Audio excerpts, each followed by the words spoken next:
is the thing that people most objected to about the vaccine. And he did a very poor job, just a very poor job. And I will tell you, not only poor there, but throughout the entire world, we're no longer respected as a country. They don't respect our leadership. They don't respect the United States anymore. We're like a third world nation between weaponization of his election, trying to go after his political opponent, all of the things he's done. We've become like a third world nation, and it's a shame. The damage he's done to our country. And I'd love to ask him, and will, why he allowed millions of people to come in here from prisons, jails, and mental institutions to come into our country and destroy our country. President Trump, we will get to immigration later in this block. President Biden, I want to give you an opportunity to respond to this question about the national debt. He had the largest national debt of any president in a four-year period, number one. Number two, that $2 trillion tax cut benefited the very wealthy. What I'm going to do is fix the tax system. For example, we have 1,000 trillionaires in America. I mean, billionaires in America. And what's happening? They're in a situation where they, in fact, pay 8.2% in taxes. If they just paid 24% or 25%, either one of those numbers, they'd raise $500 million, billion dollars, I should say, in a 10-year period. We'd be able to wipe out his debt. We'd be able to help make sure that all those things we need to do, child care, elder care, making sure that we continue to strengthen our healthcare system, making sure that we're able to make every single solitary person eligible for what I've been able to do with the with the COVID. Excuse me, with dealing with everything we have to do with. Look, if we finally beat Medicare. Thank you, President Biden. President Trump. Well, he's right. He did beat Medicare. He beat it to death, and he's destroying Medicare because all of these people are coming in. They're putting them on Medicare. They're putting them on Social Security. They're going to destroy Social Security. This man is going to single-handedly destroy Social Security. These millions and millions of people coming in, they're trying to put them on Social Security. He will wipe out Social Security. He will wipe out Medicare. So he was right in the way he finished that sentence. And it's a shame. What's happened to our country in the last 4 years is not to be believed. Foreign countries, I'm friends with a lot of people, they cannot believe what happened to the United States of America. We're no longer respected. They don't like us. We give them everything they want, and they think we're stupid. They think we're very stupid people. What we're doing for other countries, and they do nothing for us. What this man has done is absolutely criminal. Thank you, President Trump. Dana? This is the first presidential election since the Supreme Court overturned Roe v. Wade. This morning, the court ruled on yet another abortion case, temporarily allowing emergency abortions to continue in Idaho, despite that state's restrictive ban. Former President Trump, you take credit for the decision to overturn Roe v. Wade, which returned the issue of abortion to the states. Correct. However, the federal government still plays a role in whether or not women have access to abortion pills. They're used in about 2/3 of all abortions. As president, would you block abortion medication? First of all, the Supreme Court just approved the abortion pill, and I agree with their decision to have done that, and I will not block it. And if you look at this whole question that you're asking, complex but not really complex. 51 years ago, you had Roe v. Wade, and everybody wanted to get it back to the states. Everybody, without exception. Democrats, Republicans, liberals, conservatives. Everybody wanted it back. Religious leaders. And what I did is I put 3 great Supreme Court justices on the court, and they happened to vote in favor of killing Roe v. Wade and moving it back to the states. This is something that everybody wanted. Now, 10 years ago or so, they started talking about how many weeks and how many this, getting into other things. But every legal scholar throughout the world, the most respected, wanted it brought back to the states. I did that. Now the states are working it out. If you look at Ohio, it was a decision that was, an end result that was a little bit more liberal than you would have thought. Kansas, I would say the same thing. Texas is different. Florida is different. But they're all making their own decisions right now. And right now, the states control it. That's the vote of the people. Like Ronald Reagan, I believe in the exceptions. I am a person that believes. And frankly, I think it's important to believe in the exceptions. Some people, you have to follow your heart. Some people don't believe in that. But I believe in the exceptions for rape, incest, and the life of the mother. I think it's very important. Some people don't. Follow your heart, but you have to get elected also, and because that has to do with other things. You got to get elected. The problem they have is they're radical because they will take the life of a child in the 8th month, the 9th month, and even after birth. After birth, if you look at the former governor of Virginia, he was willing to do this. He said, we'll put the baby aside and we'll determine what we do with the baby, meaning we'll kill the baby. What happened is we brought it back to the states, and the country is now coming together on this issue. It's been a great thing. Thank you. President Biden? It's been a terrible thing, what you've done. The fact is that the vast majority of constitutional scholars supported Roe when it was decided, supported Roe. And that's this idea that they were all against it is just ridiculous. And this is the guy who says the state should be able to have it. We're in a state where in 6 weeks, you don't even know whether you're pregnant or not, but you cannot see a doctor, and have him decide on what your circumstances are, whether you need help. The idea that states are able to do this is a little like saying we're going to turn civil rights back to the states, let each state have a different rule. Look, there's so many young women who have been, including a young woman who just was murdered, and he went to the funeral. The idea that she was murdered by an immigrant coming in, they talk about that. But here's the deal: there's a lot of young women are being raped by their in-laws, by their spouses, brothers and sisters, it's just ridiculous, and they can do nothing about it. And they try to arrest them when they cross state lines. Thank you. There have been many young women murdered by the same people he allows to come across our border. We have a border that's the most dangerous place anywhere in the world, considered the most dangerous place anywhere in the world. And he opened it up, and these killers are coming into our country, and they are raping and killing women. And it's a terrible thing. As far as the abortion is concerned, it is now back with the states. The states are voting. In many cases, it's frankly a very liberal decision. In many cases, it's the opposite.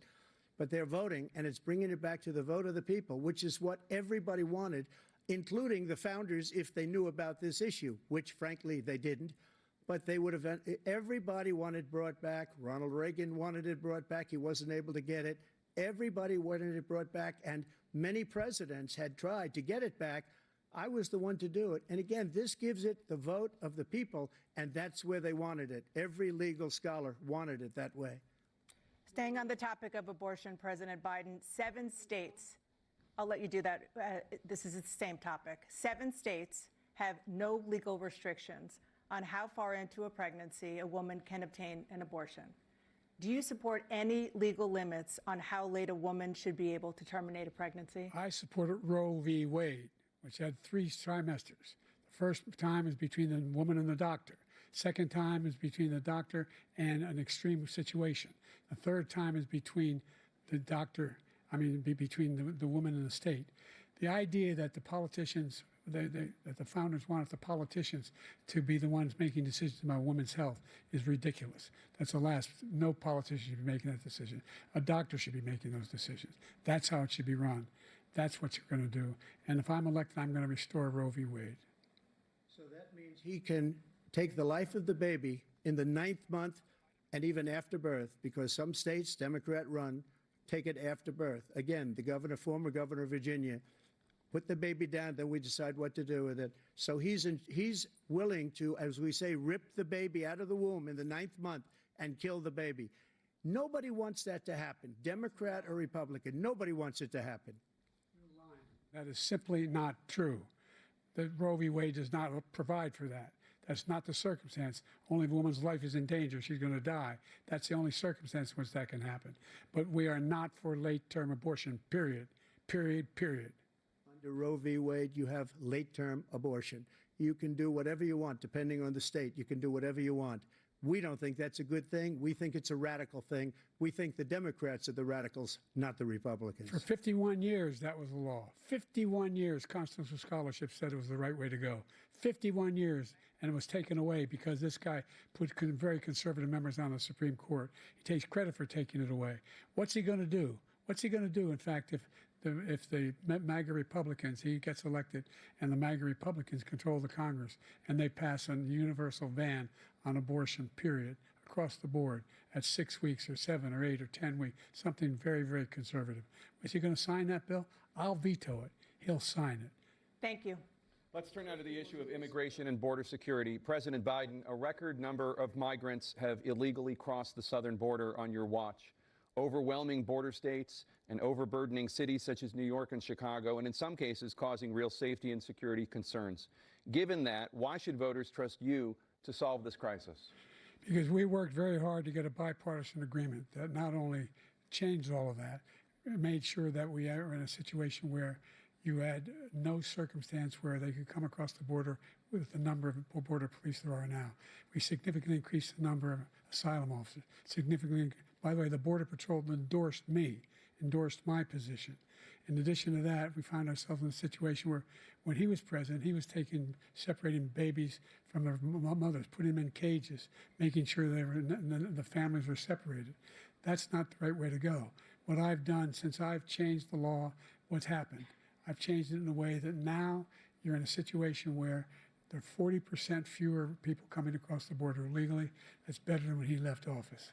And I'm going to continue to move until we get the total ban on the total initiative relative to what we're going to do with more Border Patrol and more asylum officers.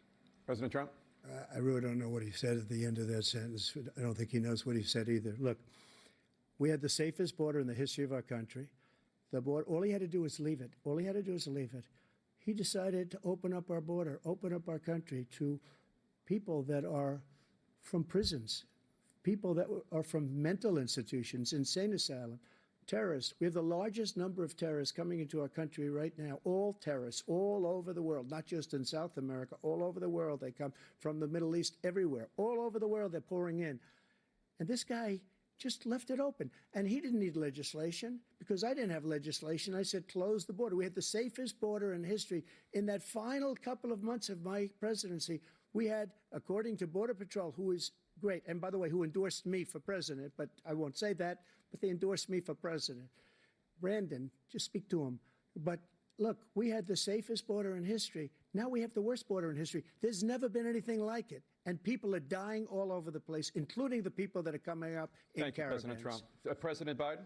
The only terrorist who's done anything crossing the border is one who came along and killed three, and his administration, killed an al-Qaeda person come in his administration, killed 3 American soldiers, That's the only terrorist that's there. I'm not saying that no terrorist ever got through, but the idea they're emptying their prisons, we're welcoming these people, that's simply not true. There's no data to support what he said. Once again, he's exaggerating, he's lying. President Trump, staying on the topic of immigration, you've said that you're going to carry out, quote, the largest domestic deportation operation in American history, unquote. Does that mean that you will deport every undocumented immigrant in America, including those who have jobs, including those whose spouses are citizens, and including those who have lived here for decades? And if so, how will you do it? Just 1 second. He said we killed 3 people. The people we killed are al-Baghdadi and Soleimani, the 2 greatest terrorists, biggest terrorists anywhere in the world. And it had a huge impact on everything, not just border, on everything. He's the one that killed people with the bad water, including hundreds of thousands of people dying and also killing our citizens when they come in. We are living right now in a rat's nest. They're killing our people in New York, in California, in every state in the union, because we don't have borders anymore. Every state is now a border. And because of his ridiculous, insane, and very stupid policies, people are coming in and they're killing our citizens at a level that we've never seen. We call it migrant crime. I call it Biden migrant crime. They're killing our citizens at a level that we've never seen before. And you're reading it like these 3 incredible young girls over the last few days. One of them, I just spoke to the mother, and they just had the funeral for this girl, 12 years old. This is horrible what's taken place. What's taken place in our country, we're literally an uncivilized country now. He doesn't want it to be. He just doesn't know. He opened the borders. Nobody's ever seen anything like. And we have to get a lot of these people out, and we have to get them out fast because they're going to destroy our country. Just take a look at where they're living. They're living in luxury hotels in New York City and other places. Our veterans are on the street. They're dying because he doesn't care about our veterans. He doesn't care. He doesn't like the military at all. and he doesn't care about our veterans. Nobody been worse. I had the highest approval rating for veterans taking care of the VA. He has the worst. He's gotten rid of all the things that I approved, choice that I got through Congress, all of the different things I approved, they abandoned. We had by far the highest, and now it's down in less than half because he's done all these great things that we did. And I think he did it just because I approved it, which is crazy. But he has killed so many people at our border by allowing all of these people to come in. And it's a very sad day in America. President Biden, you have the mic. Every single thing he said is a lie. Every single one. For example, veterans are a hell of a lot better off since I passed the PACT Act. 1 million of them now have insurance, and their families have it. Their families have it because what happened, whether it was Agent Orange or burn pits, they're all being covered now. And his group opposed that. We're also in a situation where we have great respect for veterans. My son spent a year in Iraq, living next to one of those burn pits, came back with stage 4 glioblastoma. I was recently in France for D-Day, and I spoke all about those heroes that died. I went to the World War I cemetery he refused to go to. He was standing with his 4-star general, and he told me, he said, I don't want to go in there because they're a bunch of losers and suckers. My son was not a loser, was not a sucker. You're the sucker. You're the loser. President Trump? First of all, that was a made-up quote, suckers and losers. They made it up. It was in a third-rate magazine that's failing, like many of these magazines. He made that up. He put it in commercials. We've notified him. We had 19 people that said I didn't say it. And think of this. Who would say I'm at a cemetery or I'm talking about our veterans? Because nobody's taken better care. I'm so glad this came up and he brought it up. There's nobody that's taken better care of our soldiers than I have. To think that I would, in front of generals and others, say suckers and losers. We have 19 people that said it was never said by me. It was made up by him, just like Russia was made up, just like the 51 intelligence agents are made up. Just like the new thing with the 16 economists are talking, it's the same thing. 51 intelligence agents said that the laptop was Russia disinformation. It wasn't. That came from his son, Hunter. It wasn't Russia disinformation. He made up the suckers and losers, so he should apologize to me right now. 4-star general standing to your side who was on your staff who said you said it, period. That's number one. And number two, the idea that I have to apologize to you for anything along the line. We've done more for veterans than any president has in American history. And they now are in their family. The only sacred obligation we have as a country is to care for our veterans when they come home and their families and equip them when they go to war. That's what we're doing. That's what the VA is doing now. They're doing more for veterans than ever before in our history. All right, thank you so much. Let's move to the topic of foreign policy. I want to begin with Russia's war against Ukraine, which is now in its 3rd year. Former President Trump, Russian President Vladimir Putin says he'll only end this war if Russia keeps the Ukrainian territory it has already claimed and Ukraine abandons its bid to join NATO. Are Putin's terms acceptable to you? First of all, our veterans and our soldiers can't stand this guy. They can't stand him. They think he's the worst commander-in-chief, if that's what you call him, that we've ever had. They can't stand him. So let's get that straight. And they like me more than just about any of them. And that's based on every single bit of information.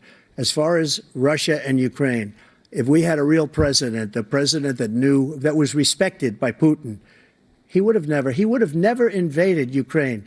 A lot of people are dead right now, much more than people know. You know, they talk about numbers. You can double those numbers, maybe triple those numbers. He did nothing to stop it. In fact, I think he encouraged Russia from going in. I'll tell you what happened. He was so bad with Afghanistan. It was such a horrible embarrassment, most embarrassing moment in the history of our country, that when Putin watched that and he saw the incompetence, that he should have fired those generals, like I fired the one that you mentioned. And so he's got no love lost. But he should have fired those generals. No general got fired for the most embarrassing moment in the history of our country, Afghanistan, where we left billions of dollars of equipment behind. We lost 13 beautiful soldiers, and 38 soldiers were obliterated. And by the way, we left people behind, too. We left American citizens behind. When Putin saw that, he said, you know what? I think we're going to go in and maybe take this was his dream. I talked to him about it, his dream. The difference is he never would have invaded Ukraine, never. just like Israel would have never been invaded in a million years by Hamas. You know why? Because Iran was broke with me. I wouldn't let anybody do business with them. They ran out of money. They were broke. They had no money for Hamas. They had no money for anything, no money for terror. That's why you had no terror at all during my administration. This place, the whole world is blowing up under him. President Biden? I've never heard so much malarkey in my whole life. Look, the fact of the matter is that we're in a situation where, let's take the last point first. Iran attacked American troops, caused brain damage for a number of these troops, and he did nothing about it. Recently, not when he was president, they attacked. He said they're just having headaches. That's all it is. He didn't do a thing when the attack took place, number one. Number 2, we got over 100,000 Americans and others out of Afghanistan during that airlift. Number 3, we found ourselves in a situation where, if you take a look at what Trump did in Ukraine, this guy told Trump, do whatever you want, and do whatever you want. And that's exactly what Trump did to Putin, encourage him, do whatever you want. And he went in. And listen to what he said when he went in. He was going to take Kyiv in 5 days, remember? Because it's part of the old Soviet Union. That's what he wanted to reestablish, Kyiv. And he, in fact, didn't do it at all. He wasn't able to get it done. And they've lost thousands and thousands of troops, 500,000 troops. President Trump, I as never come back said to you that. for 1 minute, I just want to go back to my original question, which is, are Putin's terms acceptable to you? Keeping the territory in Ukraine. Acceptable. No, they're not acceptable.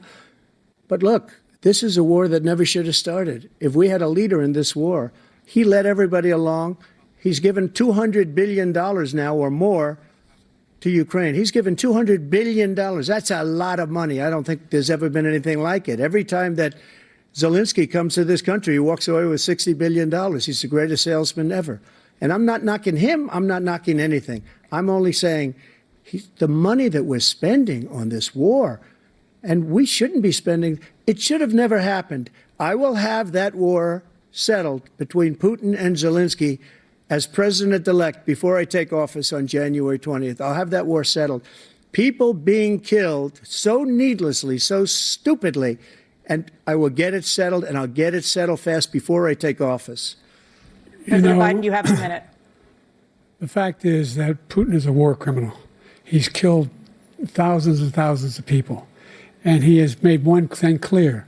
He wants to reestablish what was part of the Soviet Empire, not just a piece. He wants all of Ukraine. That's what he wants. And then do you think he'll stop there? Do you think he'll stop when if he takes Ukraine? What do you think happens to Poland? What do you think of Belarus? What do you think happens to those NATO countries? And so if you want a war, you ought to find out what he's going to do, because if in fact he does what he says and walks away, and by the way, all that money we give Ukraine are from weapons we make here in the United States. We give them the weapons, not the money at this point.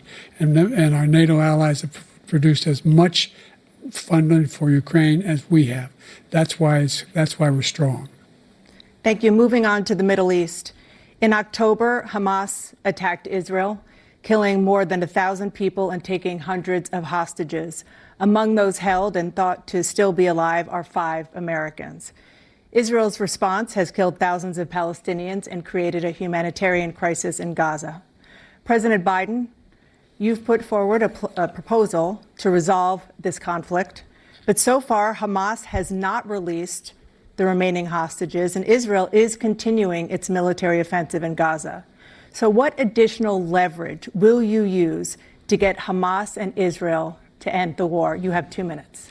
Number one, everyone from the United Nations Security Council straight through to the G7 to the Israelis and Netanyahu himself have endorsed the plan I put forward,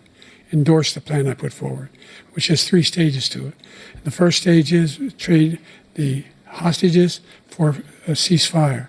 Second phase is a ceasefire with additional conditions. The third phase is the end of the war. The only one who wants the war to continue is Hamas. Number one, they're the only ones standing out. We're still pushing hard to get them to accept. In the meantime, what's happened?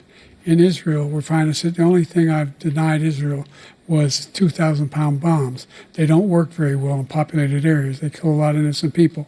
We're providing Israel with all the weapons they need and when they need them. And by the way, I'm the guy that organized the world against Iran when they had a full-blown intercontinental ballistic missile attack on Israel. No one was hurt. No one Israeli was accidentally killed, and it just stopped.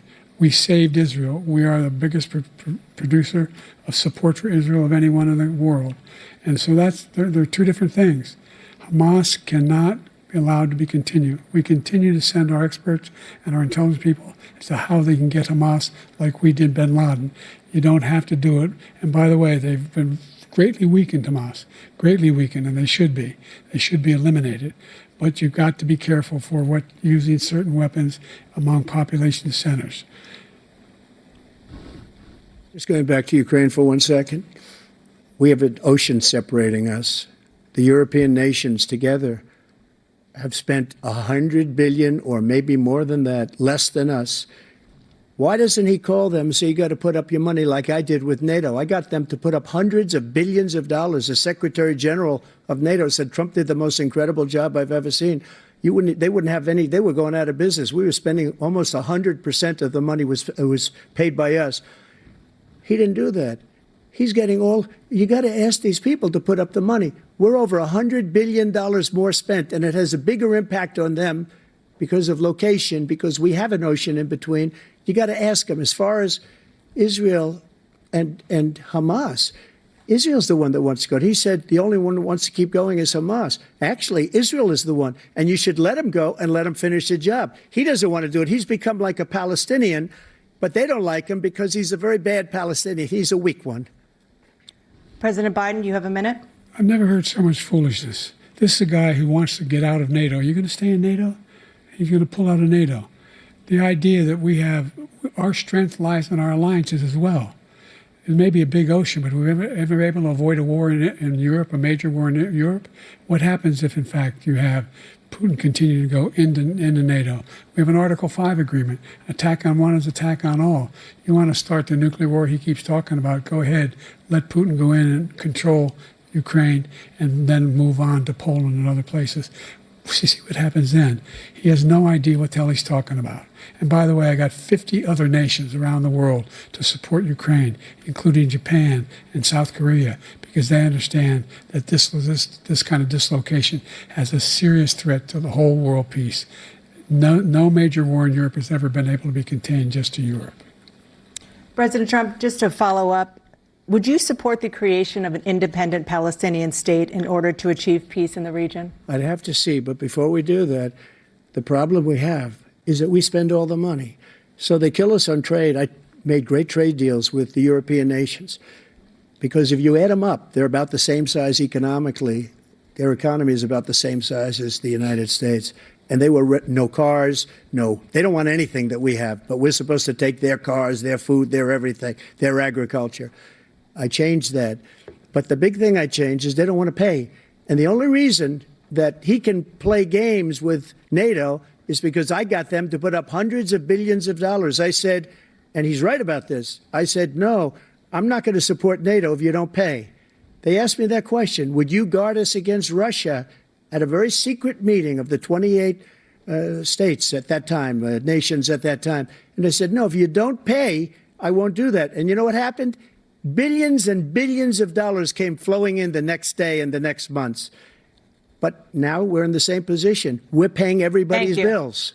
Let's turn to the issue of democracy. Former President Trump, I want to ask you about January 6, 2021. After you rallied your supporters that day, some of them stormed the Capitol to stop the constitutionally mandated counting of electoral votes.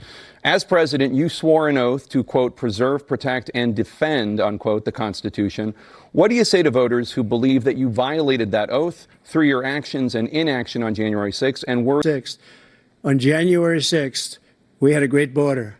Nobody coming through, very few. On January 6th, we were energy independent. On January 6th, we had the lowest taxes ever.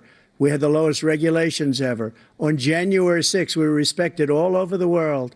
All over the world, we were respected. And then he comes in, and we're now laughed at. We're like a bunch of stupid people. that what happened to the United States' reputation under this man's leadership is horrible, including weaponization, which I'm sure at some point you'll be talking about, where he goes after his political opponent because he can't beat him fair and square. You have 80 seconds left. My question was, what do you say to those voters who believe that you violated your constitutional oath through your actions and inaction on January 6, 2021, and worry that you'll do it again? Well, I didn't say that to anybody. I said peacefully and patriotically. And Nancy Pelosi, if you just watched the news from 2 days ago, on tape to her daughter, who's a documentary filmmaker, they say, but she's saying, oh, no, it's my responsibility. I was responsible for this. Because I offered her 10,000 soldiers or National Guard, and she turned them down. And the mayor of, in writing, by the way, the mayor, in writing, turned it down, the mayor of D.C. They turned it down. I offered 10,000 because I could see, I had virtually nothing to do. They asked me to go make a speech. I could see what was happening. Everybody was saying they're going to be there on January 6th. They're going to be there. And I said, you know what? There's a lot of people coming. You could feel it. You could feel it too, and you could feel it. And I said, they ought to have some National Guard or whatever. And I offered it to her. And she now admits that she turned it down.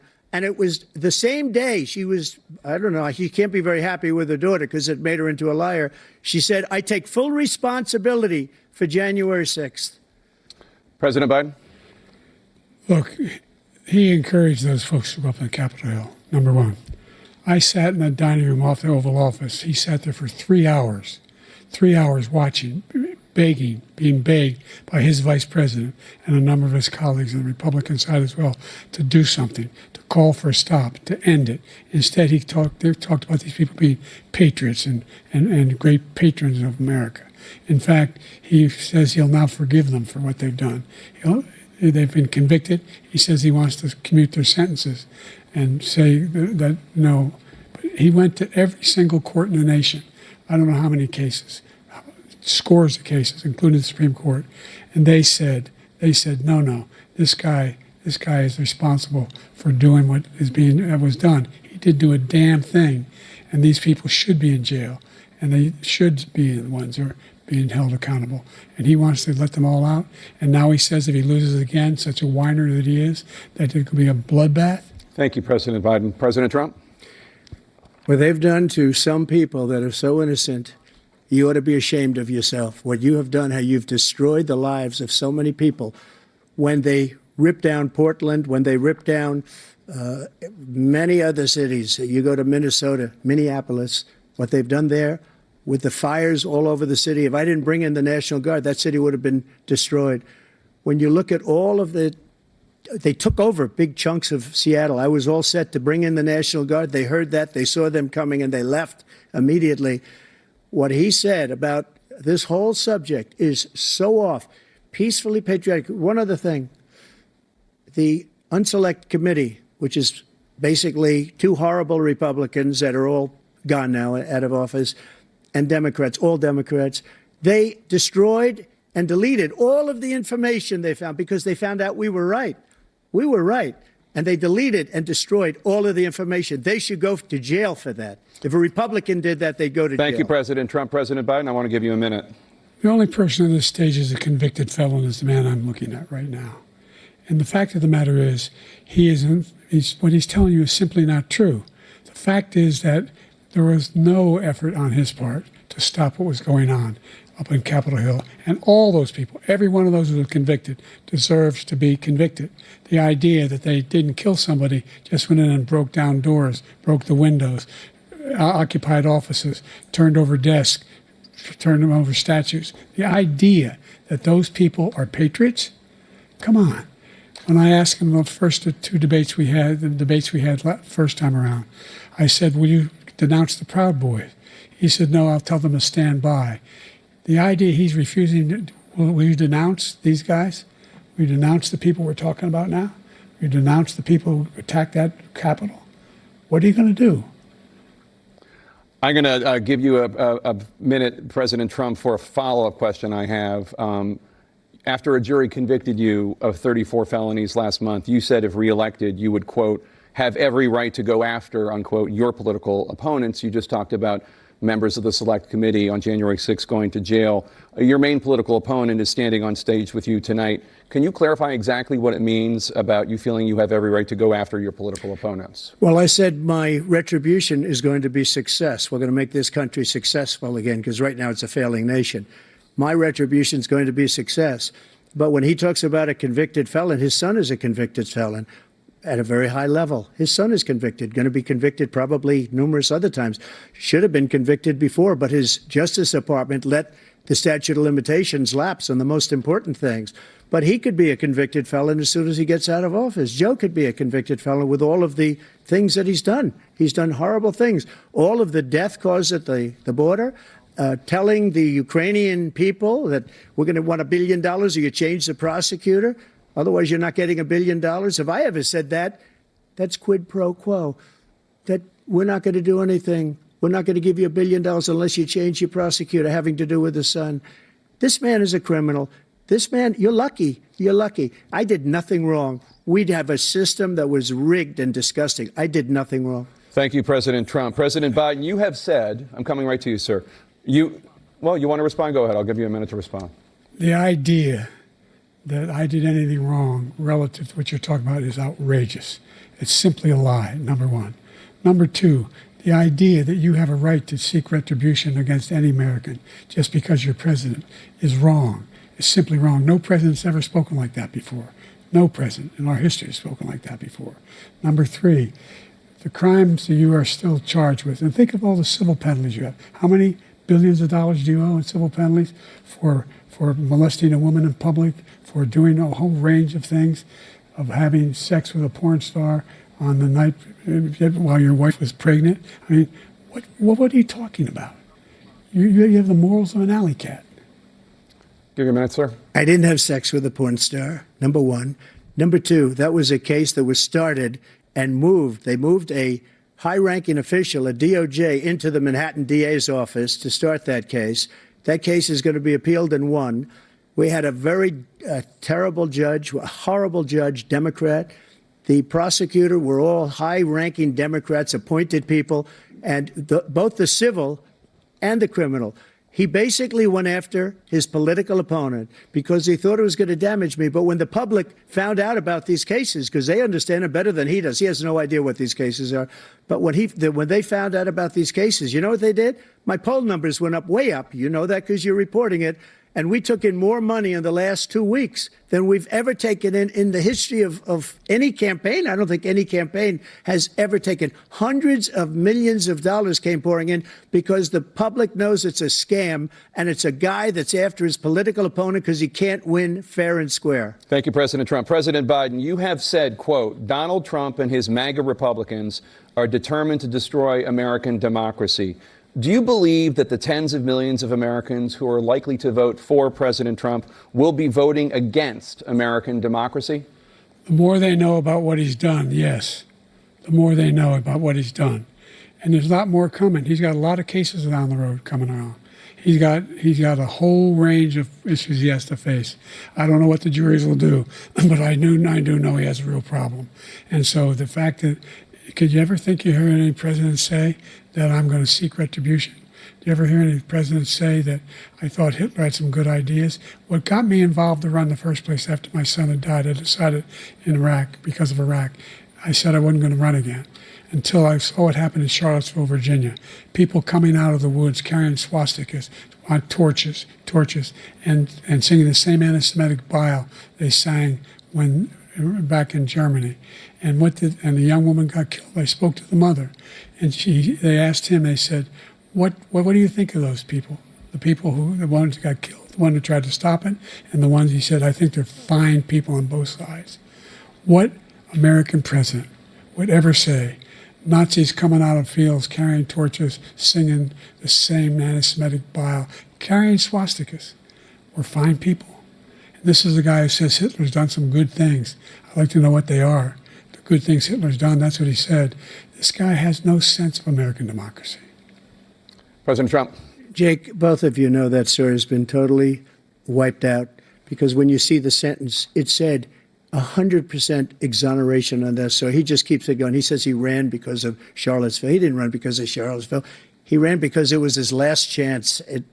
He's not equipped to be president. You know it, and I know it. It's ridiculous. We have a debate. We're trying to justify his presidency. His presidency, he's without question the worst president, the worst presidency in the history of our country. We shouldn't be having a debate about it. There's nothing to debate. He made up the Charlottesville story, and you'll see it's debunked all over the place. Every reasonable anchor has debunked it. And just the other day, it came out where it was fully debunked. It's a nonsense story. He knows that, and he didn't run because of Charlottesville. He used that as an excuse to run. President Biden? And debunked. It happened. All you have to do is listen to what was said at the time. And the idea that somehow that's the only reason I ran because I was worried a guy like this guy could get elected. If he thought they were good people coming out of that forest, carrying those woods, carrying those torches, then he didn't deserve to be president. Didn't deserve to be president at all. And the idea that he's talking about all this being fabricated, we saw with our own eyes. We saw what happened on January 6th.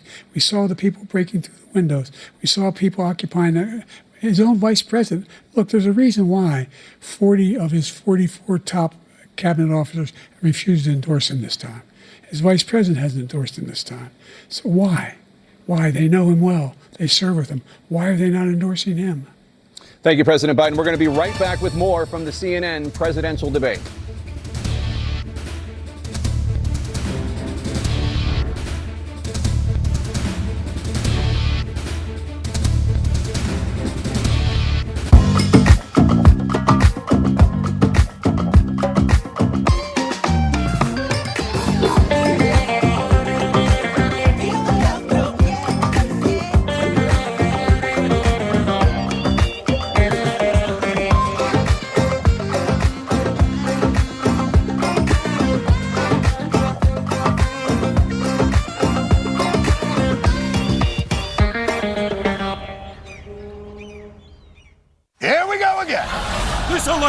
Is heating up. I can't wait to watch. Like this.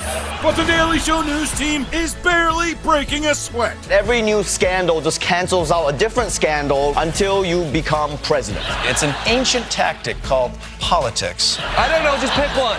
Not all elections are created equal. Some are much worse than others. Comedy Central's The Daily Show. Weeknights on Comedy Central and next day on Paramount Plus. Sometimes I imagine what I'd write today for my dear friend Martin. I'd remind people that all hate thrives on one thing: silence.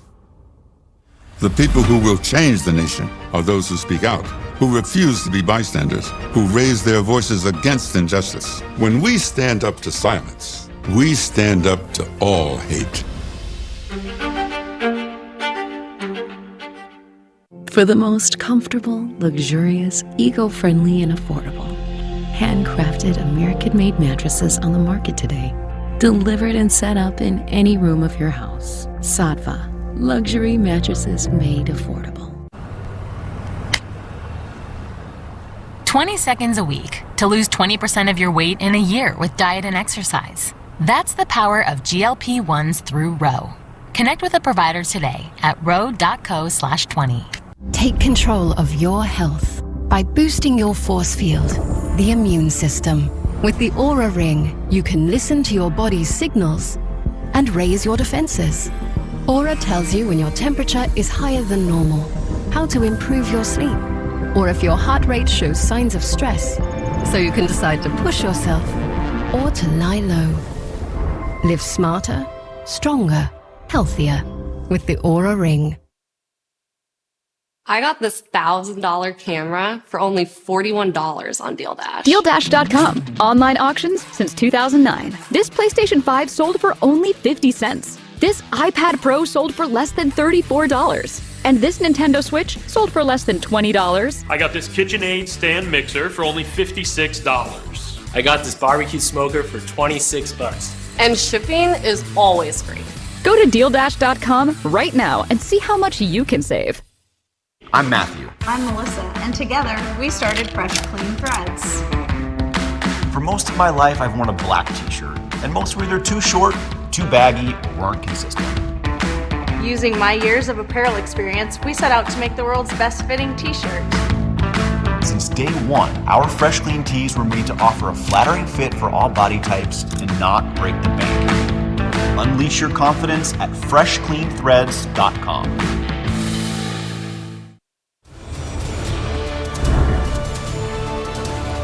Welcome back to the CNN presidential debate live from Georgia.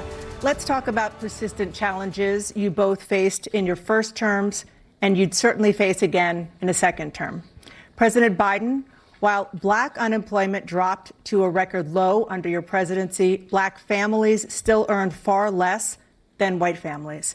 Black mothers are still 3 times more likely to die from pregnancy-related causes, and black Americans are imprisoned at 5 times the rate of white Americans. What do you say to black voters who are disappointed that you haven't made more progress? They acknowledge they made a lot of progress, number one. The fact of the matter is there's more small black businesses that have been started than any time in history. Number two, the wages of black unemployment is the lowest level it's been in a long, long time. Number three, we're providing housing for black Americans and dealing with the segregation that exists among these corporations that collude to keep people out of their houses. And in addition to that, we find that the impact on the choice that black families have to make relative to child care is incredibly difficult. When we did the first major piece of legislation in the past, I was able to reduce black child care costs. I cut them in half. We got to make sure we provide for child care costs. We got to make sure, because when you provide those child care protections, you increase economic growth because more people can be in the job market. So there's more to be done, considerably more to be done. But we've done a great deal so far, and I'm not letting up, and they know it. You have 49 seconds left. What do you say to black voters who are disappointed with the progress so far? I say I don't blame them for being disappointed. Inflation is still hurting them badly. For example, I provided for the idea that any black family first-time home buyer should get a $10,000 tax credit to be able to buy their first home so they can get started. I made sure that we're in a situation where all those black families and those black individuals who had to take out student loans that were ballooning, that if they were engaged in nursing, anything having to do with volunteerism, if they paid their bills for 10 years on their student debt, all the rest was forgiven after 10 years. Millions have benefited from that. And we're going to do a whole lot more for black families. Thank you, President Trump. And he caused the inflation. He's blaming inflation, and he's right, it's been very bad.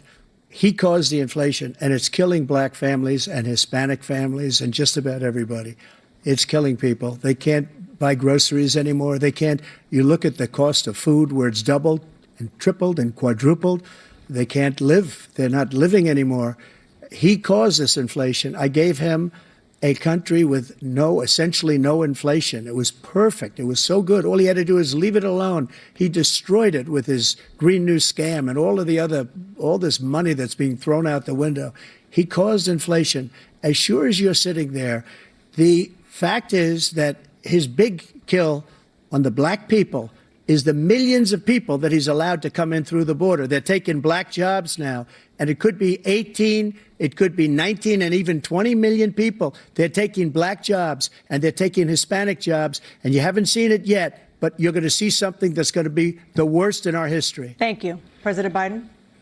There was no inflation when I became president. You know why? The economy was flat on its back. 15% unemployment. He decimated the economy, absolutely decimated the economy. That's why there was no inflation at the time. There were no jobs. We provided thousands of millions of jobs for individuals who are in all communities, including minority communities. We made sure that they have health insurance. We have covered, the ACA has increased. I made sure that they're $8,000 per person in a family to get written off for health care. But this guy wants to eliminate that. They tried 50 times. He wants to get rid of the ACA again, and they're going to try again if they win. You find ourselves in a position where the idea that we're not doing any, we put more police on the street than any administration has. He wants to cut the cops. We're providing for equity and making sure people have a shot to make it. There's a lot going on, but in inflation, he caused it by his tremendous malfeasance in the way he handled the pandemic. Thank you. Another persistent challenge is the climate crisis.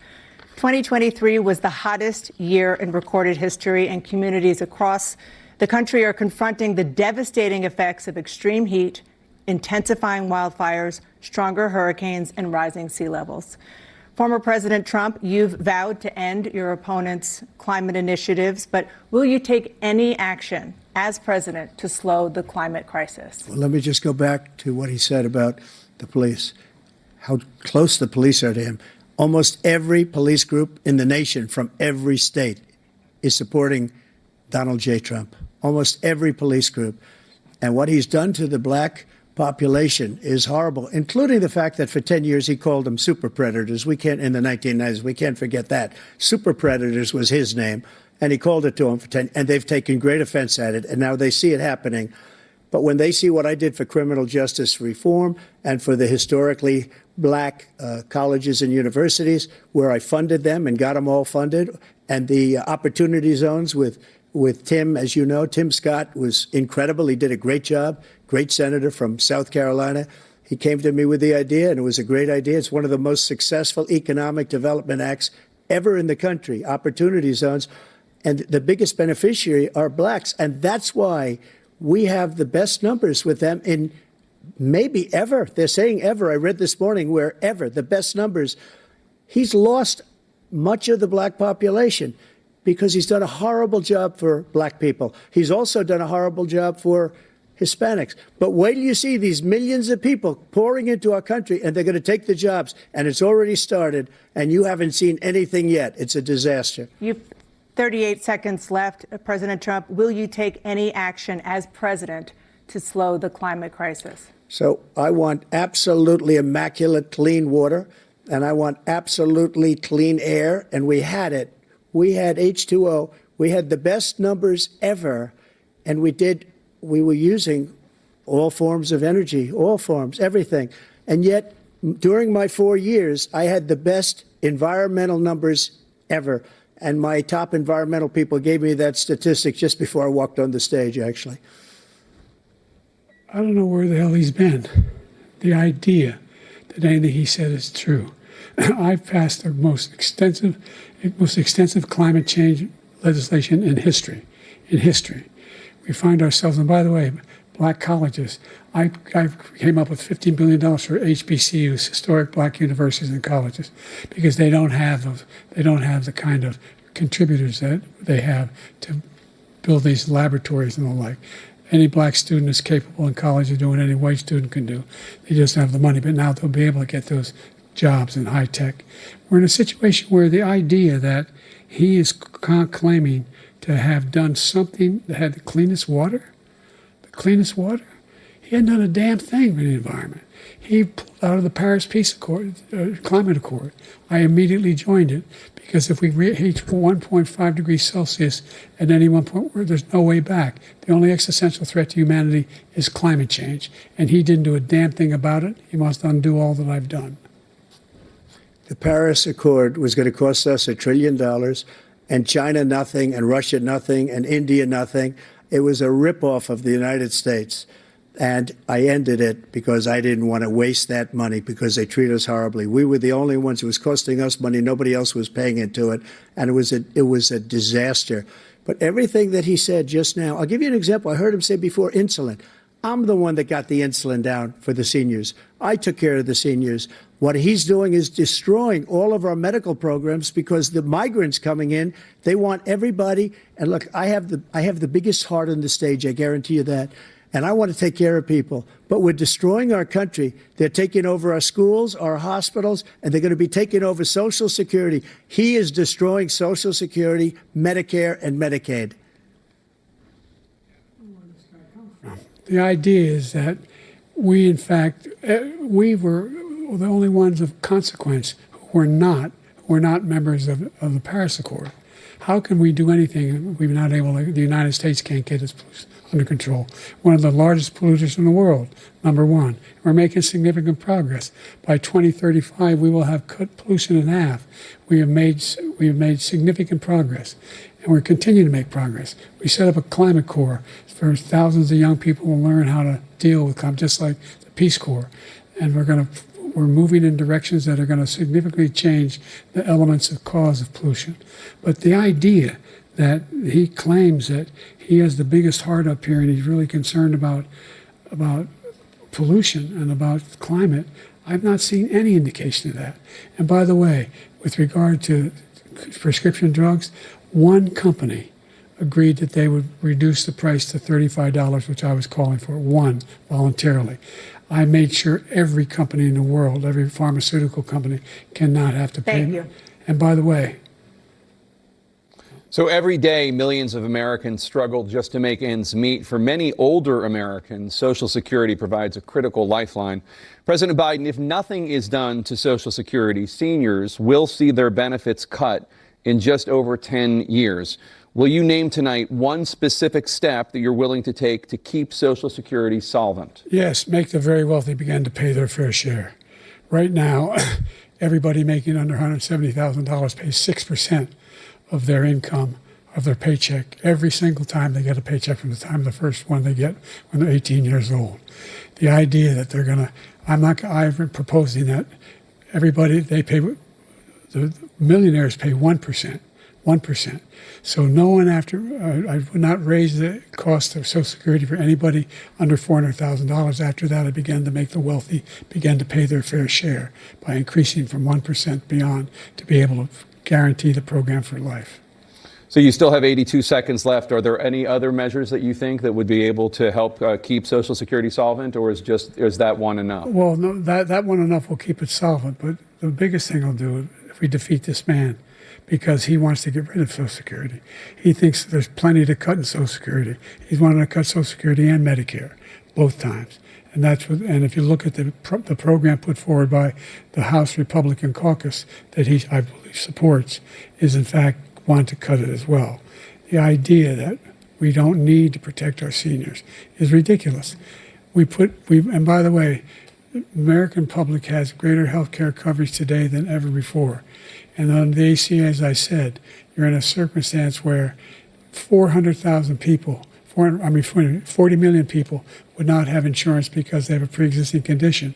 The only thing that allows them to have that insurance is the fact that they, in fact, are part of the ACA.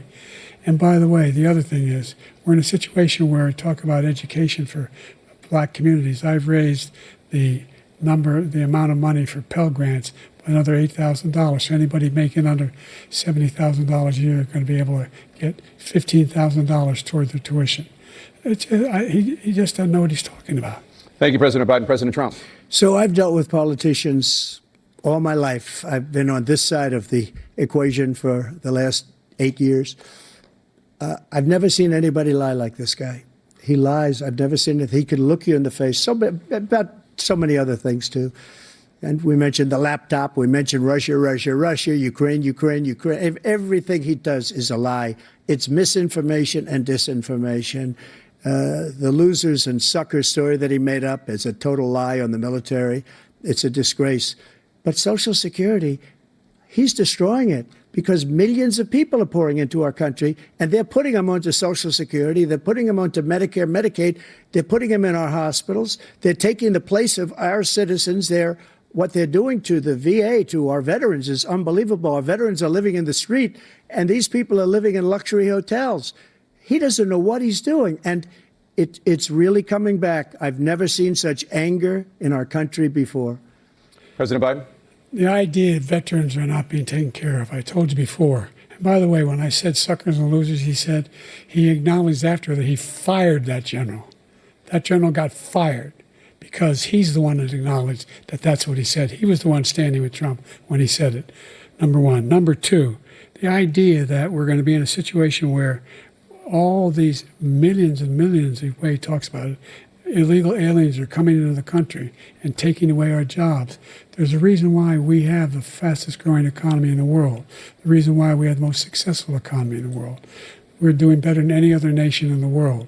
And by the way, those 15 Nobel laureates he talked about being phony, those 15 Nobel laureates, economists, they all said that if Trump is reelected, we're likely to have a recession and inflation is going to increasingly go up. And by the way, worst president in history, 159 presidential scholars voted him the worst president in the history of the United States of America. President Biden, thank you so much. Let's turn to the cost of child care, which many American families struggle to afford. President Trump, both you and President Biden have tried to address this issue, but the average cost of child care in this country has risen to more than $11,000 a year per child. For many families, the cost of child care for 2 children is more than their rent. In your second term, what would you do to make child care more affordable? Just to go back, the general got fired because he was no good. And if he said that, that's why he made it up. But we have 19 people that said I didn't say it, and they're very highly respected, much more so than him. The other thing is, he doesn't fire people. He never fired people. I've never seen him fire anybody. I did fire a lot. I fired Comey because he was no good. I fired a lot of the top people at the FBI, drained the swamp. They were no good. Not easy to fire people. You'd pay a price for it, but they were no good. I inherited these people. I didn't put him there. I didn't put Comey there. He was no good. I fired him. This guy hasn't fired anybody. He never fires.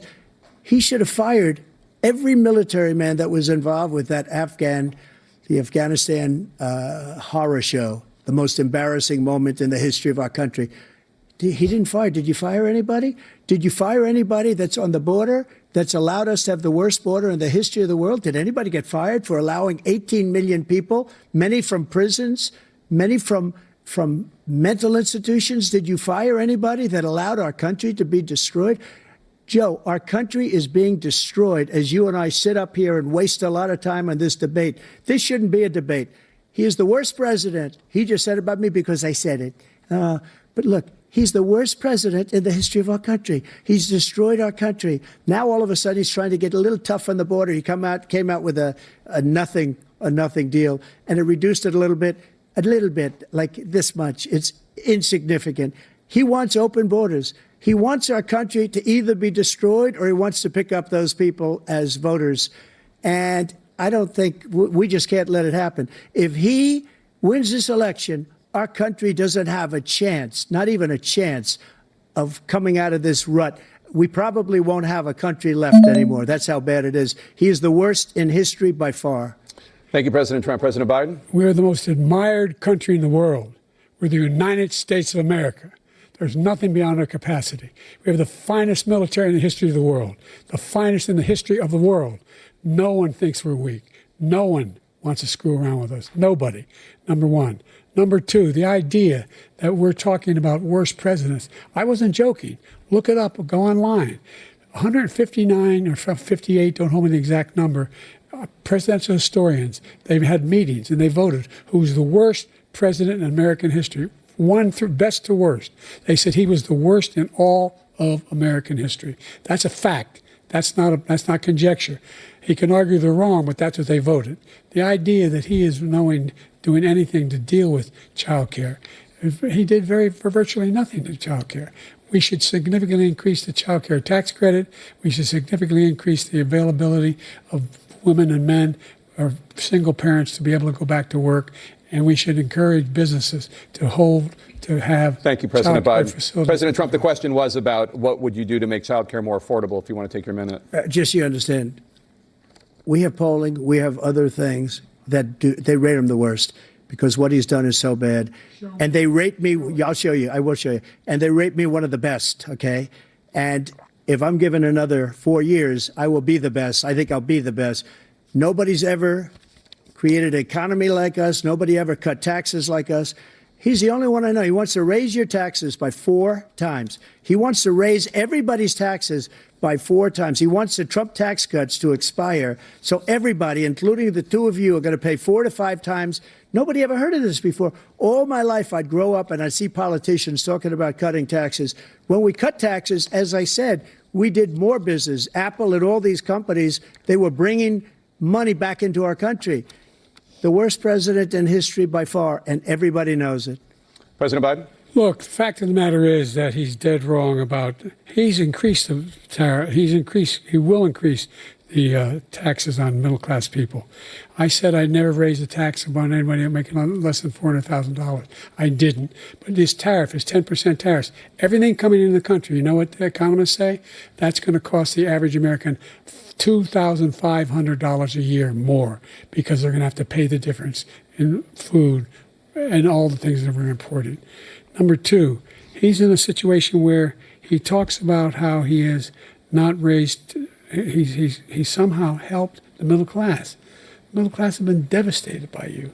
Now you want a new tax cut of $5 trillion over the next 10 years, which is going to fundamentally bankrupt the country. You had the largest deficit of any president in American history, number one. Number two, you have not, in fact, made any contact, any progress with China. We are the lowest trade deficit with China since 2010. Thank you, President Biden. You lost Thank you, President Biden. Let's discuss an epidemic impacting millions of Americans that both of you have made a top priority in your first term, the opioid crisis. And for both of you, the number of overdose deaths in this country has gone up. Under your term, it went up. Under your term, it has gone up. Former President Trump, despite the efforts that both of you have made, more than 100,000 Americans are dying from overdoses every year, primarily from fentanyl and other opioids. What will you do to help Americans right now in the throes of addiction who are struggling to get the treatment they need? To finish up, we now have the largest deficit in the history of our country under this guy. We have the largest deficit with China. He gets paid by China. He's a Manchurian candidate. He gets money from China. So I think he's afraid to deal with them or something. But do you notice he never took out my tariffs because we bring in so much money with the tariffs that I imposed on China. He never took them away. He can't because it's too much money. It's tremendous. And we saved our steel industries, and there was more to come, but he hasn't done that. But he hasn't cut the tariffs because he can't, because it's too much money. But he's got the largest deficit in the history of our country, and he's got the worst situation with China. China's going to own us if you keep allowing them to do what they're doing to us as a country. They are killing us as a country, Joe, and you can't let that happen. You're destroying our country. So, President Trump, you have 67 seconds left. The question was, what are you going to do to help Americans in the throes of addiction right now who are struggling to get the treatment they need? Jake, we were doing very well at addiction until the COVID came along. We had the 2.5, almost 3 years of like nobody's ever had before, any country, in every way. And then we had to get tough. And it was the drugs pouring across the border it started to increase. We got great equipment. We bought the certain dog that's the most incredible thing that you've ever seen, the way they can spot it. We did a lot, and we were getting very low numbers, very, very low numbers. Then he came along. The numbers, have you seen the numbers now? It's not only the 18 million people that I believe is even low because the gotaways, they don't even talk about gotaways. But the numbers of the amount of drugs and human trafficking in women coming across our border, the worst thing I've ever seen, at numbers that nobody's ever seen under him because the border's so bad. But the number of drugs coming across our border now is the largest we've ever had by far. President Trump, thank you. President Biden? Fentanyl and the byproducts of fentanyl went down for a while. And I wanted to make sure we use the machinery that can detect fentanyl, these big machines that roll over everything that comes across the border. And it costs a lot of money. That was part of this deal we put together, this bipartisan deal. More fentanyl machines, more be able to detect drugs, more numbers of agents, more numbers of all the people at the border. And when we had that deal done, he called his Republican colleagues, said, "Don't do it. It's going to hurt me politically." No, he never argued it's not a good bill. It's a really good bill. We need those machines. We need those machines. And we're coming down very hard in every country in Asia in terms of precursors for fentanyl. And Mexico is working with us to make sure they don't have the technology to be able to put it together. That's what we have to do. We need those machines. Thank you, President Biden. President Trump, and again, the question is about Americans in the throes of addiction right now struggling to get the treatment they need. Well, this does pertain to it. He ended Remain in Mexico. He ended catch and release. I made it catch and release in Mexico, not catch and release here. We had so many things that we had done, hard negotiations with Mexico, and I got it all for nothing. It's just like when you have a hostage. We always pay $6 billion for a hostage. Every time we say it's a hostage. Now we have a hostage, a Wall Street Journal reporter. I think, a good guy. And he's over there because Putin is laughing at this guy, probably asking for billions of dollars for the reporter. I will have him out very quickly as soon as I take office. Before I take office, I said by literally as soon as I win the election, I will have that reporter out. He should have had him out a long time ago. But Putin's probably asking for billions and billions of dollars because this guy pays it every time. We had 2 cases where we paid $6 billion for 5 people. I got 58 people out, and I paid essentially nothing. Thank you, President Trump. Dana? Let's turn to concerns that voters have about each of you. President Biden, you would be 86 at the end of your second term. How do you address concerns about your capability to handle the toughest job in the world well into your 80s? Well, first of all, I spent half my career being criticized being the youngest person in politics. I was the second youngest person ever elected to the United States Senate, and now I'm the oldest. This guy's 3 years younger and a lot less competent. I think that just look at the record. Look at what I've done. Look how I've turned around the horrible situation he left me. As I said, 15 million new jobs, 800,000 manufacturing jobs, more investment in America, over billions of dollars in private investment in enterprises that we are growing. By the way, we brought an awful lot of people. Well, the whole idea of computer chips, we used to have 40% of the market. We invented those chips, and we lost it because he was sending people to find the cheapest jobs overseas and to bring home a product. So I went to South Korea. I convinced Samsung to invest billions of dollars here in the United States. And guess what? Those fabs, they call that to build these chips, those fabs pay over $100,000. You don't need a college degree for them. And there's billions, about $40 billion already being invested and being built right now in the United States, creating significant jobs for Americans from all over the world. President Biden, you have 40 seconds left. Would you like to add anything? Yeah, I would. The idea that somehow we are this failing country. I never heard a president talk like this before. We're the envy of the world. Name me a single major country president who wouldn't trade places with the United States of America for all our problems and all our opportunities. We're the most progressive country in the world in getting things done. We're the strongest country in the world. We're a country in the world who keeps our word, and everybody trusts us, all of our allies, and those who he cuddles up to, from Kim Jong-un, who he sends love letters to, and Putin, etc. They don't want to screw around with us. Thank you. Former President Trump, to follow up, you would be 82 at the end of your second term. What do you say to voters who have concerns about your capabilities to serve? Well, I took 2 tests, cognitive tests. I aced them, both of them, as you know. We made it public. He took none. I'd like to see him take one, just one, a real easy one. Like go through the first 5 questions. He couldn't do it. But I took 2 cognitive tests. I took physical exams every year. And, you know, we knock on wood wherever we may have wood, that I'm in very good health. I just won 2 club championships, not even senior, 2 regular club championships. To do that, you have to be quite smart, and you have to be able to hit the ball a long way. And I do it. He doesn't do it. He can't hit a ball 50 yards. He challenged me to a golf match. He can't hit a ball 50 yards. I think I'm in very good shape. I feel that I'm as in good a shape as I was 25, 30 years ago. Actually, I'm probably a little bit lighter, but I'm in as good a shape as I was years ago. I feel very good. I feel the same.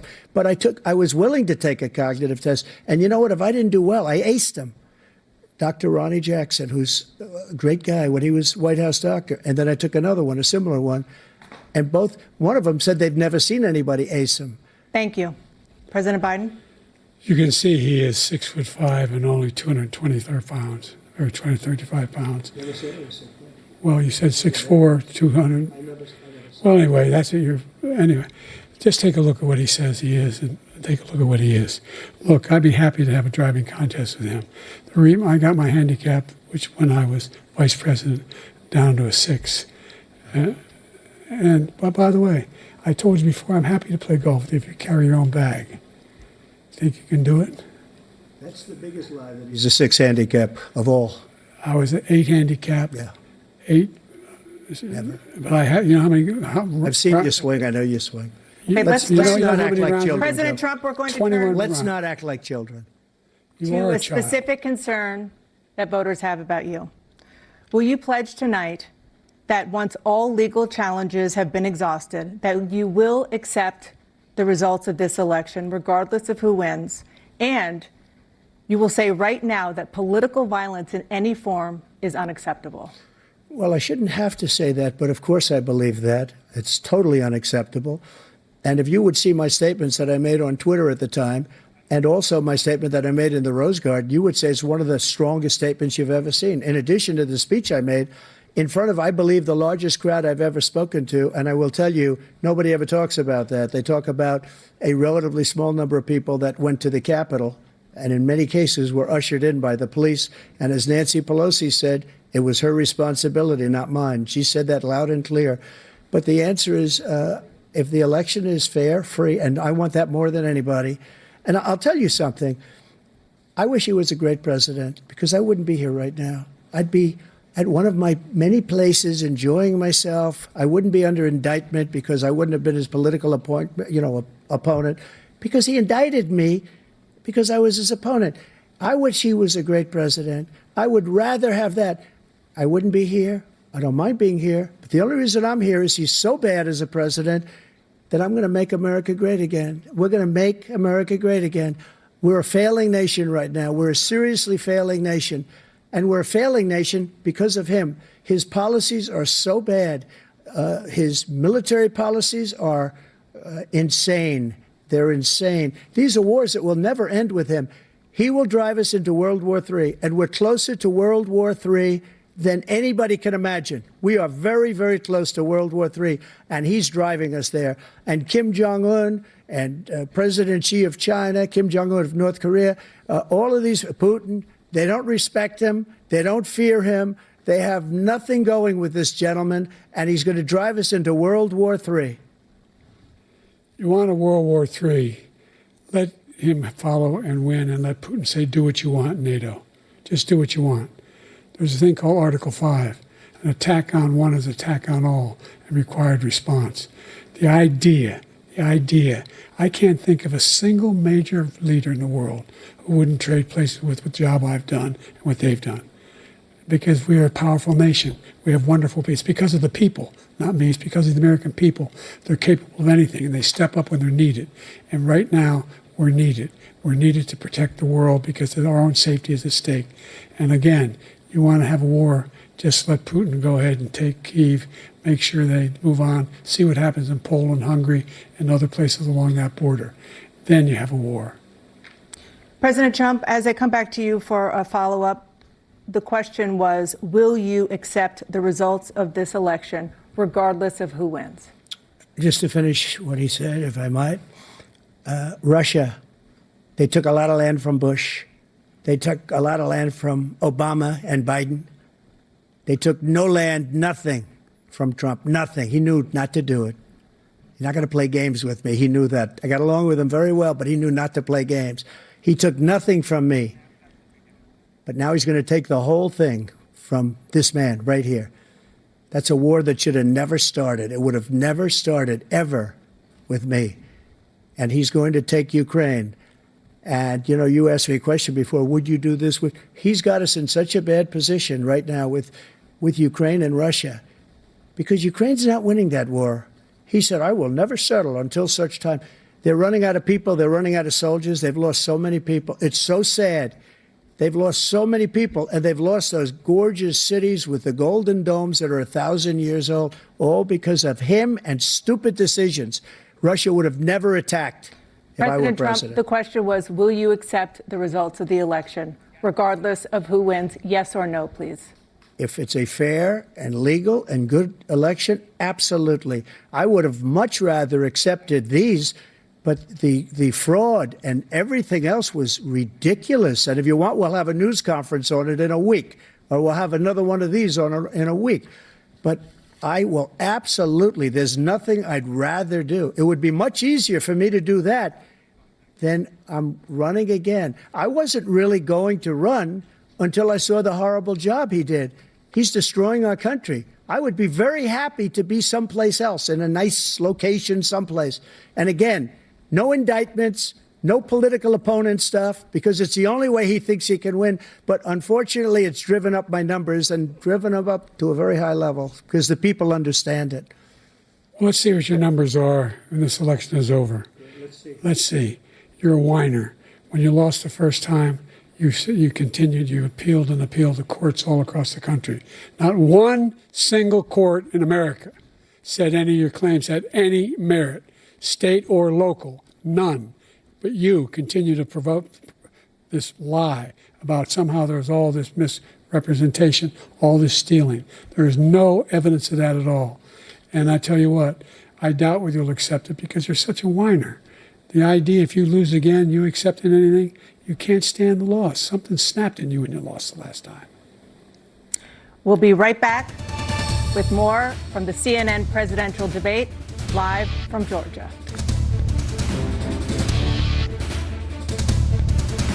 Every weekday morning. Here are the 5 things you need to know to start your day. Get the news you need. How about this for an earnings call headline? In 5 minutes or less. Bravo! CNN's 5 Things with Kate Baldwin. Streaming weekdays on CNN.com and Max. Sail through the heart of historic cities and unforgettable scenery with Viking. Unpack once and get closer to iconic landmarks, local life, and cultural treasures. Because when you experience Europe on a Viking longship, you'll spend less time getting there and more time being there. Viking, exploring the world in comfort. You ready to be a New York Giant? Yes, sir. Let's do it. Our team's still adding pieces. We still have the draft and free agency. Saquon, let's have a conversation. You win here, it's unlike anywhere else. Hard Knocks, off-season with the New York Giants, streaming exclusively on Max. I've spent my career working in tech, and today I run my own software company. I'm excited about the future of American innovation, especially with artificial intelligence, where the U.S. currently leads the world. American researchers are making exciting new discoveries, and U.S. companies are investing billions in AI solutions that will strengthen small businesses.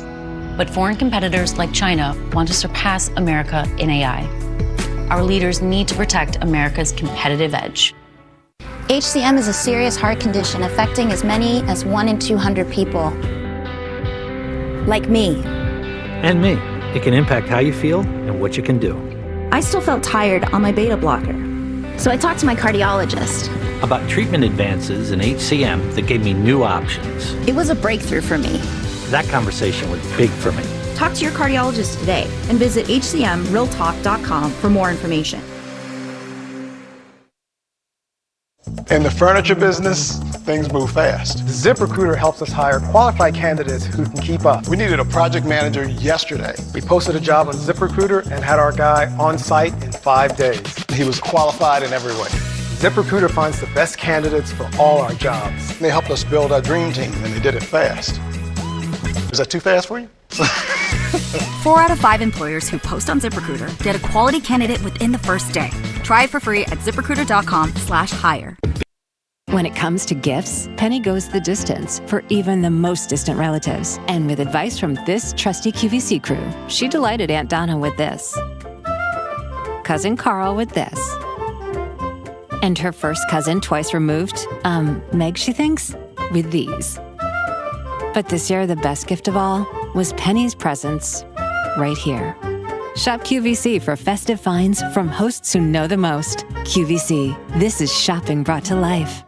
Hey guys, it's me, Isabella Gomez, filling in for Smokey Bear because he's got more to say than just... Only you can prevent wildfires. Like, if you're outside enjoying a barbecue, don't let a hamburger distract you from fire safety. Make sure you aren't dumping your hot coals or ashes onto the ground because that could start a wildfire. So take wildfire prevention seriously and let's save the world one day at a time. Juntos con Smokey Bear, podemos hacerlo.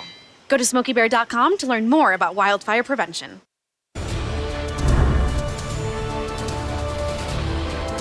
It is now time for the candidates to deliver their closing statements as predetermined by a coin toss. We're going to begin with you, President Biden. You have 2 minutes.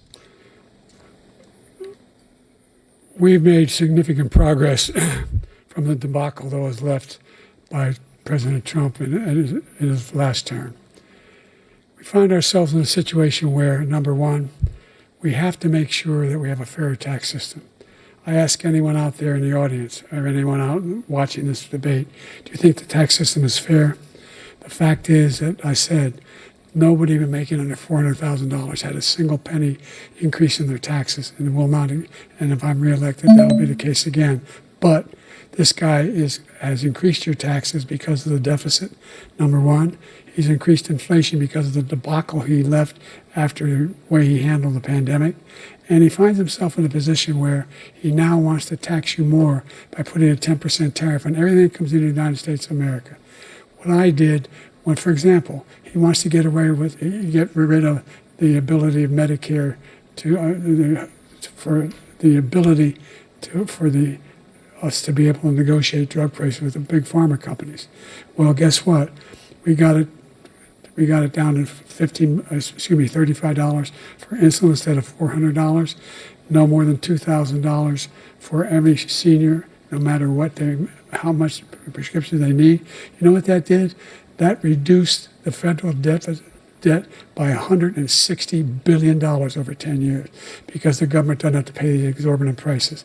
I'm going to make that available to every senior all along, it's happening now, and everybody in America. He wants to get rid of that.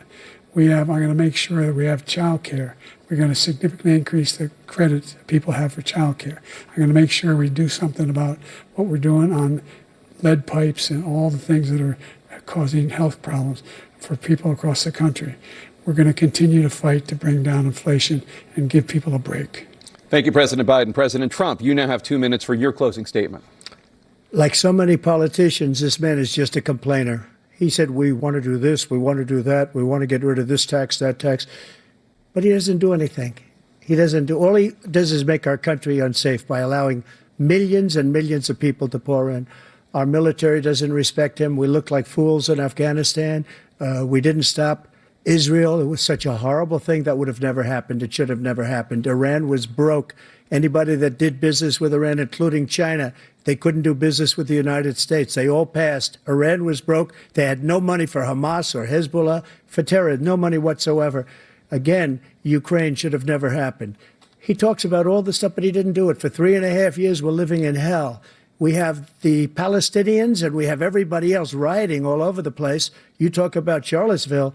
This is 100 times Charlottesville, 1,000 times. The whole country is exploding because of you, because they don't respect you, and they have to respect their president, and they don't respect you throughout the world.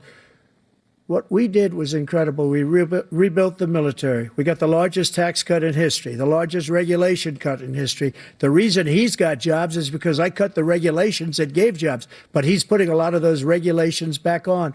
All of the things that we've done, nobody's never seen anything like, even from a medical standpoint, right to try, where we can try space-age materials instead of going to Asia or going to Europe and trying to get when you're terminally ill.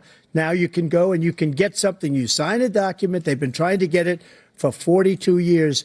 But you know what we did for the military was incredible. Choice for our soldiers, where our soldiers, instead of waiting for 3 months to see a doctor, can go out and get themselves fixed up and readied up and take care of themselves, and they're living. And that's why I had the highest approval rating in the history of the VA.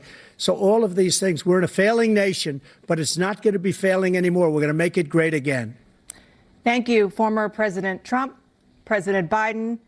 Stay with us because we have full analysis of this debate. Anderson Cooper and Aaron Burnett starts now on CNN.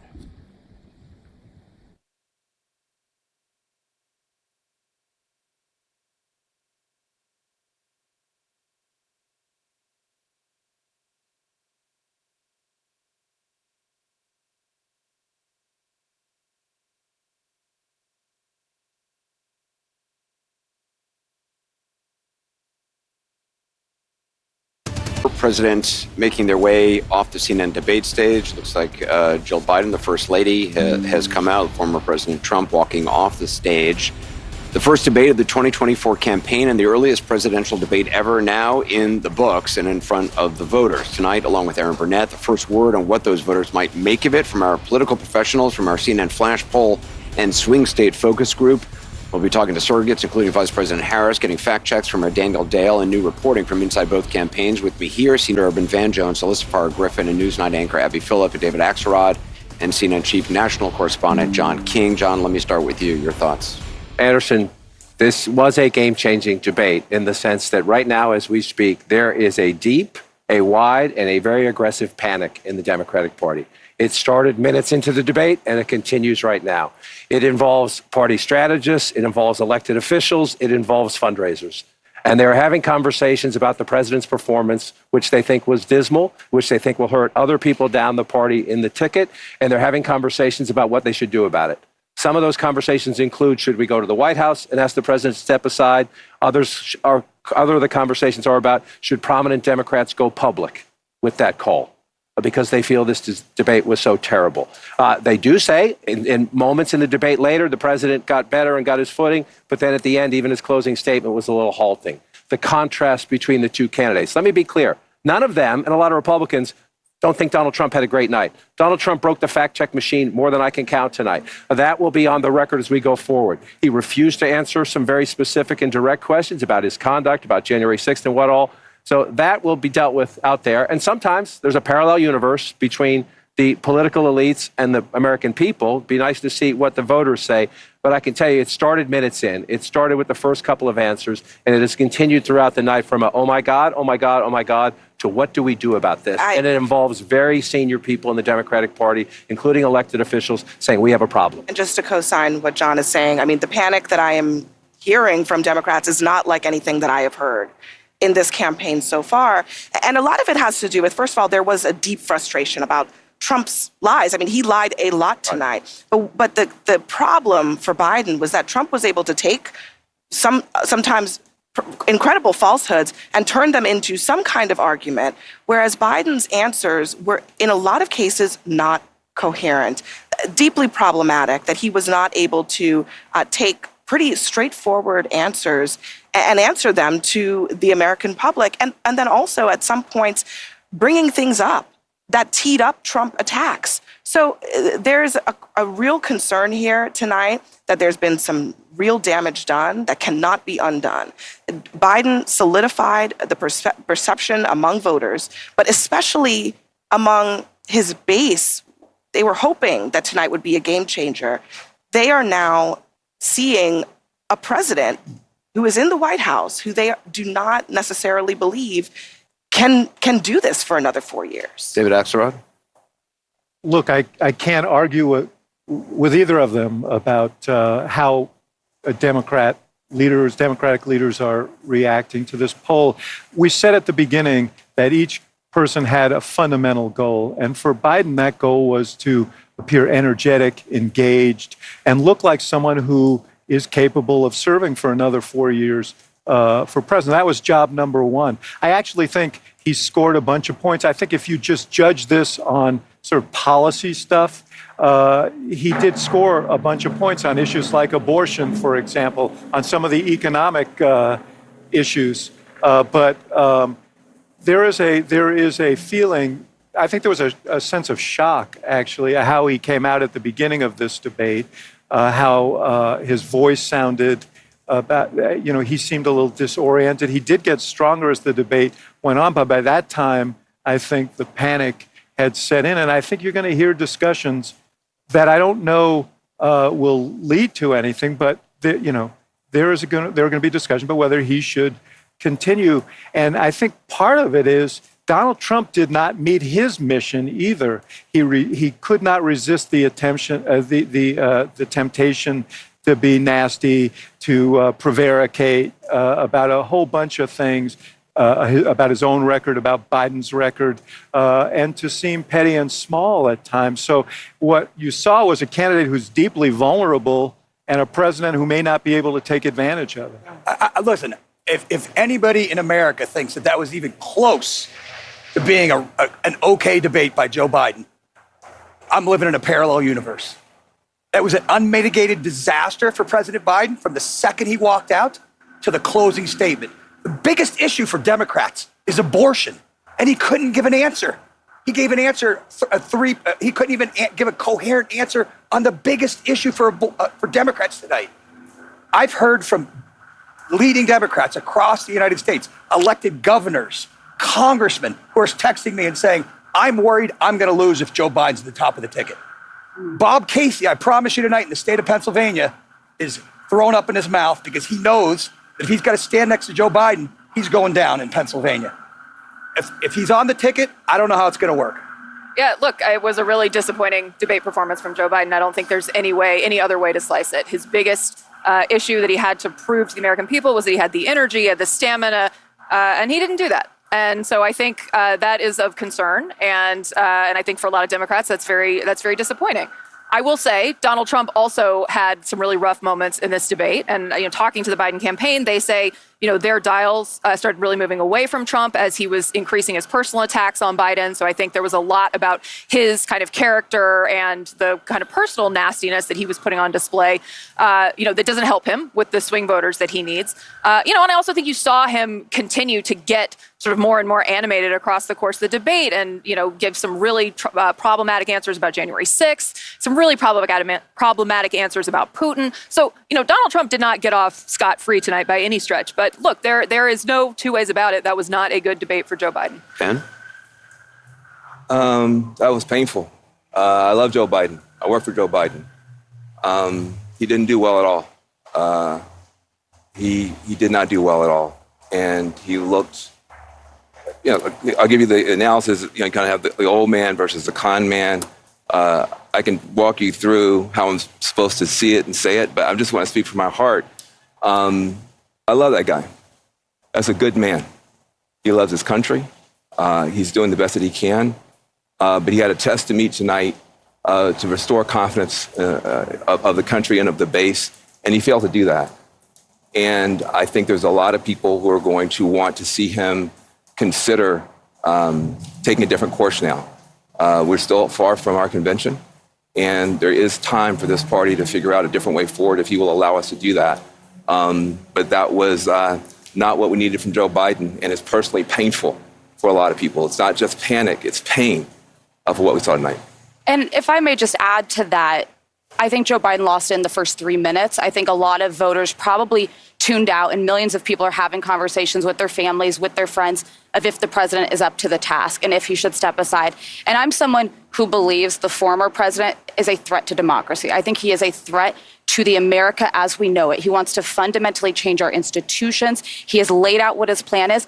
I am not confident that that is the man to take him on. You cannot tell me democracy is on the line and then give that performance tonight.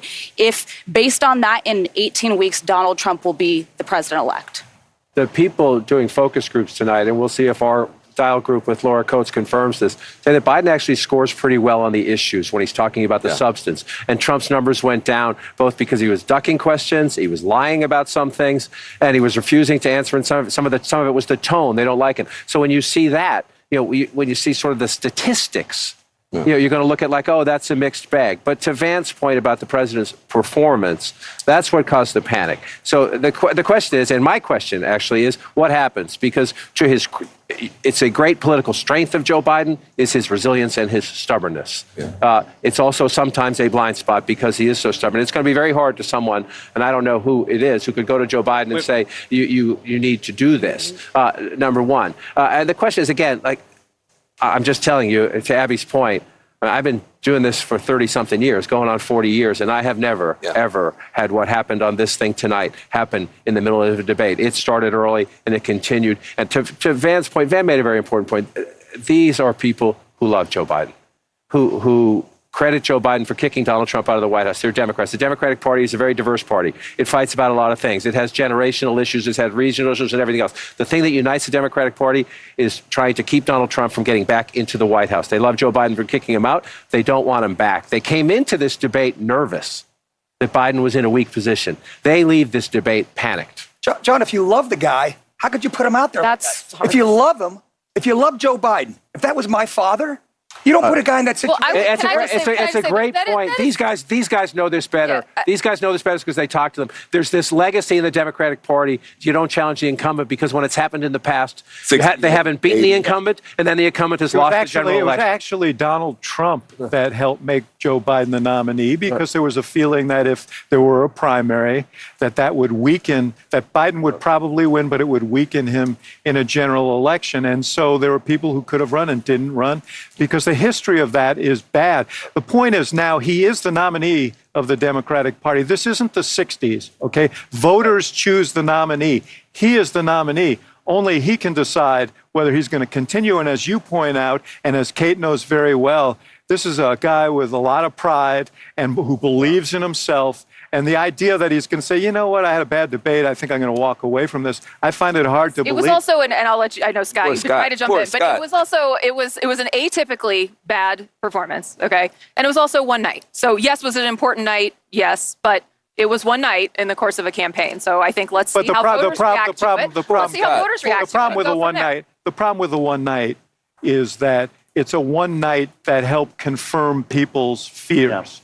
Yeah. It's the one night that everybody was watching. That was essentially, Trump said, you ought to take a test.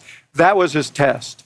And people are going to feel that he came up wanting, not on the substance. I think he actually won on the substance. I don't think Trump did well. I think what it says to a lot of people, a lot of active Democrats is, man, we can beat this guy, but I don't know if we can beat him with the press. Scott, we haven't heard from you. When we came on before this debate, I said I thought this candidacy was teetering. And everybody jumped on me. Yes, we did. Yes, we did. Every single person out here. and I just, the candidacy has fallen, okay? Man, I know you're speaking from your heart. I'm worried about the president. We should pray for the president. I think his advisors, I think the White House, and I think his family have a lot of explaining to do to their party and to the American people. This night, this one night, was caused by and asked for by the Biden team. They wanted this night. And this is what we got. We have been told for weeks by Democrats who say, oh, in private meetings, I've seen Joe Biden do cartwheels and handstands while doing trigonometry while solving all the nation's problems. We now know that every single person who said that has been lying to the American people. Including Kevin McCarthy? We've been told, Kate. I mean, I'm just saying. Kate, everything we've been told about his mental acuity by these Democrats has been a lie, and everything we think we knew has been confirmed. I got a text from a friend. She's not terribly political. She'd maxed out to Biden in the last election because she hates Donald Trump. She said to me, I will never forgive the Democratic Party for this election.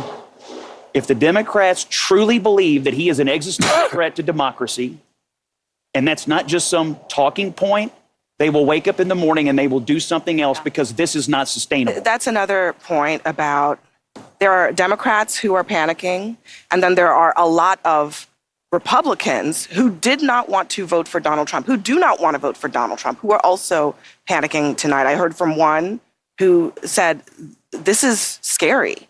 That's how it was described to me. And I'd second that. There were a lot of those feelings, not just from the base of the party, but other people who really think that there should be an alternative to Trump, who they think is dangerous. And that's the other part of what is unfolding tonight in terms of the panic that is out there. You already have, coming into this debate, support for third-party candidates, Robert F. Kennedy Jr. highest, and then Jill Stein and Cornel West nowhere near as close. But if you add it all up, you get into the teens in most states when you do that. I think one byproduct out of this is watch and see if those numbers go up a little bit. I'm not saying they're going to go up anywhere like a Perot standard, but you get to third-party candidates getting into double digits, then that's really starts to twist your electoral math, state depending on who they're drawing from state by state. This was already a very complicated race. This is within. Number one, the biggest complication right now is the conversation with the Democratic Party. But the other complication is going to be if Joe Biden stays put, and Kate's right, maybe there'll be another debate. I'm not sure Donald Trump's going to agree to a second debate. Biden's going to need it now. I'm not sure Trump's going to agree to it if the dynamics of the race change. They'll never and I would also again. watch the third party. I just want to say one thing, especially to you two guys.